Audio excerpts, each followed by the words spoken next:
Tonight we're going to be doing two tools. I'm going to go over very quickly over the new planer, and Mike Keller is going to do the bandsaw. So for those of you who have not been in the shop and have not seen our new toy, this is it.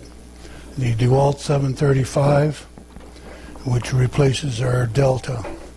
It's a nice machine. I've used it. It works really, really slick. There are a couple of features on it that are a little different from our old AP10 or from the Delta unit. That this machine has a 2-speed. The number 2, normally on the number 2, because if you're running rough lumber, you would use it on this setting. This cannot be changed unless the motor is running. So before you change the speed, you have to have it running, and you flip it over to number 1, which is the finishing 179 cuts per inch, whereas on number 2 it's 96 cuts per inch. And I've used it on number 2, and I think most of the time you can probably use it on number 2. Gives you a very, very smooth cut, about as smooth as the top of that table on number 2. So if you wanted to change it, you can change it on this. The other feature it has, I think the Kate will be using the number 1 section. I don't know. It has a gauge on here that tells you that when you shove a board through there, and if it's taking too heavy a cut, it will tell you. Basically, all you need to do is, I use it normally a quarter, a half at the very, very most, and it will give you a good cut. Quarter, quarter, quarter. The other feature about it, you have to go above 1.25 inches or 1.5 inches. There's a knob over on the side here from 1/8 to 1 inch, and it's a memory.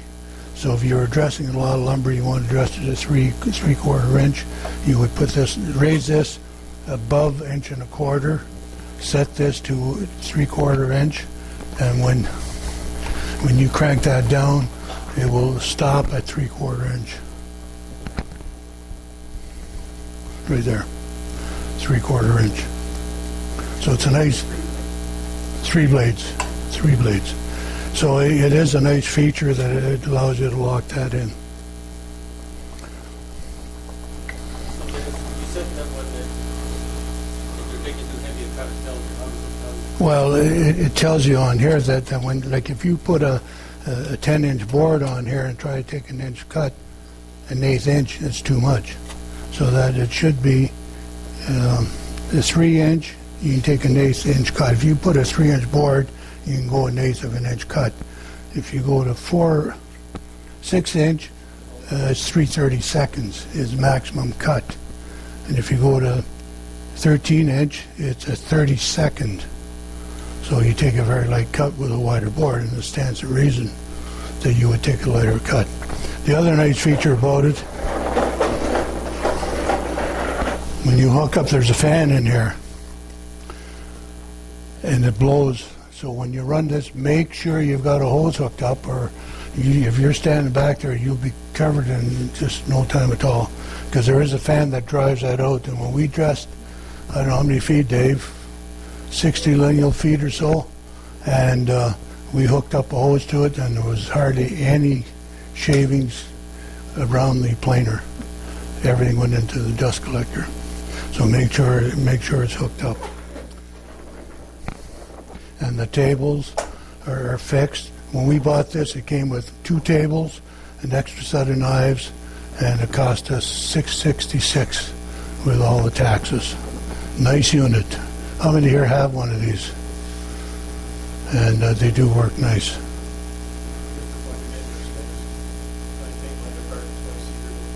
Yeah. Yeah. Yeah. Yeah, it's quite easy to take the top off. You just basically 4 screws and this top comes up.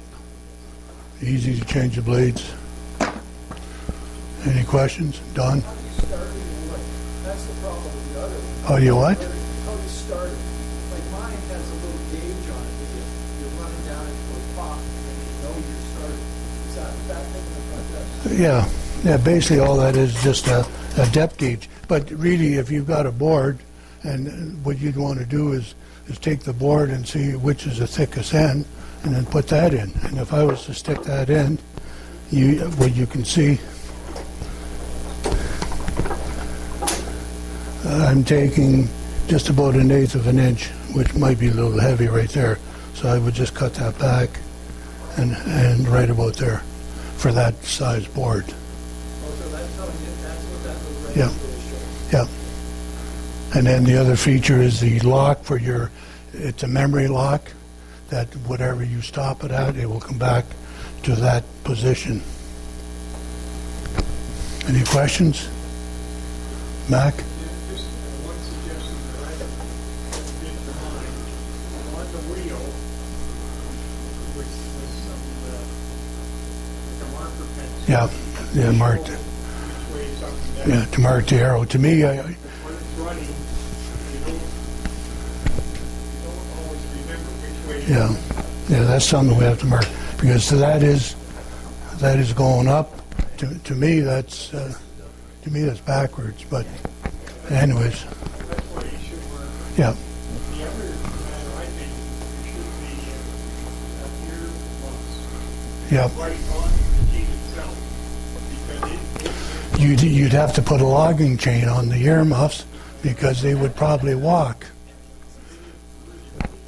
But again, that's another part of the safety issue in here. If you're using this, and anybody else working in here, that when this is running, they should be wearing earmuffs or earplugs of some sort. I think there's an arrow right on the side of the crank. Well, yeah, right here. Right here, it tells you raise and lower. But as Max said, you can't really see those. So we take a marker and just highlight that arrow. Yeah, or on the machine. But with everybody using it, it's certainly. And then, of course, on the top of it, it's got an arrow that you feed the wood in this direction, not in this direction. Yeah. Yeah. Well, it's been there 2 weeks and still there. Well, maybe that's why. Any other questions? It is a nice unit, and if I was looking for one, I would certainly buy one. As much as I hate Busy Bee, I had to go and buy it at Busy Bee. They're the only ones that had a good price on it. Yeah. Spare cutters and the tables. You can buy the standard 732, I think it is, without the fan and without the tables and without the spare cutters for $489 or something. But this is a far better unit with just having those features on. So it's there, use it. It's not as noisy as the other one, I don't think, it's definitely a lot quieter. but it's still noisy. Questions? Okay. Mike, Yeah. bandsaw. There's one other feature on the planer that I noticed on the... I thought you were doing the bandsaw. I know, but I'm trying to help you yeah. out. Oh, yeah. Oh, okay, okay. On the back end here, I noticed that somebody had... this piece comes off. Well, yeah, but there's a... I know, but... Well, maybe it won't. Yeah, it does. No, you have to push that screw in. Oh, I You see. have to push that little clip. No, it just twists. Pretty sure. See, there's a screw Well, there. there's one right here. Maybe Look. nobody... See it right there. Oh, yeah, okay. Yeah, push That's that it. in and pull that out. Then you twist it. Yeah. Well, maybe we don't have to worry about it. I noticed that somebody had taken this off and put on the 6-inch or what size for the dust collector, and that works, but all you need is the smaller hose, and there's one back there. The shop vac. Fits right on there. Oh, yeah, or a shop vac. Yeah. Okay, on to the bandsaw.